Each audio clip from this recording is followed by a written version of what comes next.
Hi everyone. Today we will talk about how to fix or how to solve Facebook problem.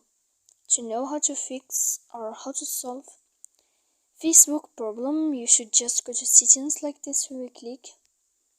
After that, in this page, you will go to apps, default apps, app settings.